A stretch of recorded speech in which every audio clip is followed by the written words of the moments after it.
नवरात्र पूजा की रूपरेखा। नवरात्र पूजा में देवी की 9 दिनों तक आराधना करने का विधान है। यद्यपि देवी माता एक ही हैं, परंतु उनकी पूजा दुर्गा, लक्ष्मी, सरस्वती इन तीनों रूपों में की जाती है। नवरात्र पूजा के प्रथम 3 दिनों में दुर्गा देवी द्वारा स्थूल अवरोध और विषमताओं की समाप्ति पर बल दिया जाता है। साधक के चित्त हृदय में असंख्य जन्मों के कुसंस्कार और मलिनताओं के कारण काम, क्रोध, लोभ, मोह, अहंकार, ईर्ष्या जैसी विकृतियां आ जाती हैं और वह बनी रहती हैं अनेक जन्मों के कुकर्मों, कुसंस्कारों के कारण। ऐसा हृदय सांप, बिच्छू, तिलचट्टे, चूहे, उल्लू, मकड़ों के भरे हुए उजाड़ घर के समान है। इसमें रहने के लिए पहले इन अवांछनीय आक्रमणकारियों से इसे या तो मुक्त करना होगा अथवा खंडर को तोड़कर नए भवन का निर्माण करना होगा। सिंह वाहिनी माता दुर्गा साधक के हृदय में प्रवेश कर उसमें विद्यमान सभी मलिनताओं को निर्दयतापूर्वक विनाश करती हैं। वे पुराने, जर्जर और जटिल व्यक्तित्व को तोड़ सहज और समतल बनाकर स्वच्छ करती हैं, जिससे दिव्य गुणों को धारण करने वाला स्वच्छ और सहज व्यक्तित्व का नवनिर्माण का मार्ग सहज हो सके। अगले 3 दिनों तक इस देवी की आराधना इसके सृजनात्मक रूप माता लक्ष्मी के रूप में की जाती है। कमल पुष्प पर बैठी अथवा खड़ी हुई विकास की प्रतीक रूप में देवी अपने हाथों में कमल के पुष्पों को धारण करती हैं। देवी लक्ष्मी को समता, सज्जनता, समृद्धि तथा मंगल का प्रतीक के रूप में जाना जाता है। साधक के जीवन में भौतिक तथा आध्यात्मिक सफलता और सुयश के रूप में उनकी कृपा प्राप्त होती है। देवी लक्ष्मी जीवात्मा के सृजनात्मक अभिव्यक्ति की धारक हैं। जहाँ माता दुर्गा खंडर को ध्वस्त करती हैं, वहीं लक्ष्मी माता भव्य निर्माण करती हैं। जहाँ देवी दुर्गा ऊबड़ खाबड़ चट्टानों को हटाती हैं, वहीं लक्ष्मी देवी हरा भरा सुंदर उद्यान बना देती हैं। जहाँ देवी दुर्गा रोगग्रस्त मन को काटने की शल्य चिकित्सा करती हैं, वहीं माता लक्ष्मी उसके घाव को भरने का कार्य करती हैं। देवी लक्ष्मी आध्यात्मिक भौतिक समृद्धि की अधिष्ठात्री देवी हैं। वे ऐश्वर्य, दिव्य महिमा की प्रतीक हैं। आध्यात्मिक प्रगति की इस अवस्था की पहचान साधक के व्यक्तित्व में विवेक, वैराग्य, करुणा, उदारता, दयानशीलता, ईश्वरीय भक्ति, समता, मानसिक संतुलन, सुचिता जैसे दिव्य गुणों के उदय के साथ होने लगती है। देवी संपदा के ये सभी दुर्लभ उपहार हैं। माता लक्ष्मी विक्षेप, चंचलता को दूर कर चित्त में स्थिरता लाती हैं। नवरात्र पूजा के अंतिम 3 दिनों में ज्ञान दायिनी देवी सरस्वती की आराधना की जाती है। आपके व्यक्तित्व के पुराने दुर्गुणों को जब माता दुर्गा विनष्ट कर देती हैं और लक्ष्मी देवी की कृपा से व्यक्तित्व देवी संपदा सद्गुणों से संपन्न हो जाता है, तो आपकी आत्मा की प्रसुप्त शक्ति और विभूतियों को जागृत करने के लिए ज्ञान की देवी माता लक्ष्मी का प्राकट्य होता है। देवी सरस्वती का रंग देवी सरस्वती का प्राकट्य होता है, क्षमा कीजिए। देवी सरस्वती का रंग हिमालय के बर्फ के समान धवल बताया गया है। उनके वस्त्र और आभूषण से शुद्ध और सफ़ेद ज्योति निकलने के कारण वे अत्यंत प्रखर और ज्योतिर्मय आभा से प्रदीप्त रहती हैं। इसका निहितार्थ यह है कि माता सरस्वती सत्व शुद्धता की परिपूर्ण समाधि हैं।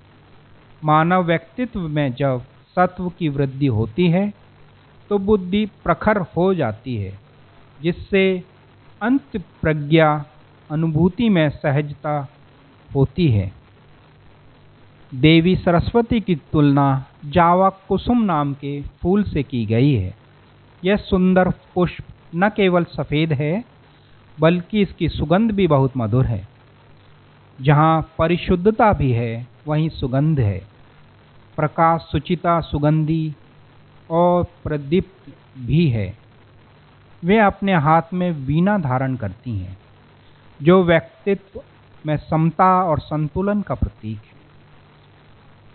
व्यक्तित्व के विभिन्न तारों में समुचिता, संतुलन, समायोजन आवश्यक है, क्योंकि देवी सरस्वती का अपना समायक रूप में संतुलित और सामंजित व्यक्तित्व में ही होता है।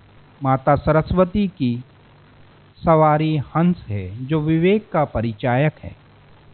प्राचीन काल से यह लोकोक्ति प्रचलित है कि हंस पानी मिश्रित दूध से दूध और पानी को अलग करने में सक्षम है।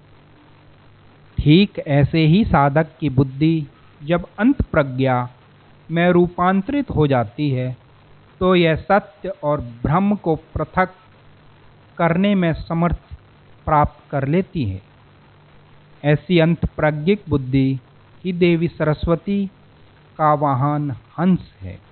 इसलिए जब व्यक्ति की बुद्धि परिशुद्ध हो, तो उस व्यक्तित्व में देवी सरस्वती का प्रवेश हो जाता है और उनकी दिव्य विभूतियों से व्यक्ति का माध्यम से उनका प्रकट होने लगती हैं। ज्ञान की देवी माता सरस्वती आपको अपने अहंकार की परिसीमा से ऊपर उठाकर भावातीत और अत्यंत आयाम में प्रवेश करने में सहायता करती हैं। वे आपके अहंकार को नष्ट कर आपको आपके मूल रूप में ले आती हैं। आप जिस पल परिसीमाओं के घेरे को तोड़ देते हैं, आप में असीम सृजनात्मक प्रतिभा प्रकट हो जाती है। जब आपकी प्रतिभा विकसित हो जाती है और आप ज्ञान और कला के किसी भी क्षेत्र को अपने उच्चतम उत्कृष्टता को प्राप्त कर सकते हैं, तब यह माना जाता है कि आप पर सरस्वती माता की कृपा है। देवी सरस्वती सभी प्रकार के ज्ञान प्रदान करती हैं। इस जगत में जो भी अच्छा और अद्भुत है, उनका स्रोत ज्ञान ही है। सच्चे ज्ञान से आपकी चेतना का विस्तार होता है। जीवन के समस्त दुख और बुराइयां चेतना की संकीर्णता के कारण ही उत्पन्न होती हैं। अंत में देवी सरस्वती अविद्या रूपी आवरण को विच्छिन्न कर साधक को ब्रह्मांडीय चेतना की भव्यता और गरिमा को उद्घाटित करती हैं। परम सत्य की अनिर्वचनीय सुंदरता की अनुभूति से अमृतत्व प्राप्त होता है। अमृत वही है जो सत्य है। जिस सत्य को प्राप्त आप कर लेते हैं, वही अमृतत्व है। और ये सत्य जब आप जान लेते हैं कि आपकी चेतना यह जान लेती है कि यह जो शरीर है वह आप नहीं है, वही अमृतत्व है। इस प्रकार नवरात्रि पूजा के अवसर पर देवी की दिव्य महिमा पर चिंतन करते हुए हम देखते हैं कि अपनी संतान साधक के मार्गदर्शन के लिए असंख्य रूपों में उनकी अभिव्यक्ति होती है। माता अपने भक्त का विकास के मार्ग प्रशस्त करती हैं। समस्त प्रकृति उनकी क्रीड़ा स्थली है और पृथ्वी तथा स्वर्ग सहित ब्रह्मांड की समस्त अभिव्यक्तियां उनकी दिव्य महिमा के अंग हैं। जीव को मार्ग निर्देशित करने की उनकी अलौकिक विधि अत्यंत रहस्यमय और गूढ़ है। फिर भी ममता और करुणा से परिपूर्ण दिव्य माता प्रेम तथा स्नेह की अनंत सागर हैं। दुर्गा माता के रूप में देवी की प्रथम अभिव्यक्ति में व्यक्तित्व की अवांछनीय निकृष्ट तत्वों के विनाश का कार्य प्रसन्नतापूर्वक कर लिया जाता है। माता लक्ष्मी के रूप में देवी की दूसरी अभिव्यक्ति के माध्यम से भव्य भवन का शिलान्यास और नवनिर्माण का कार्य किया जाता है।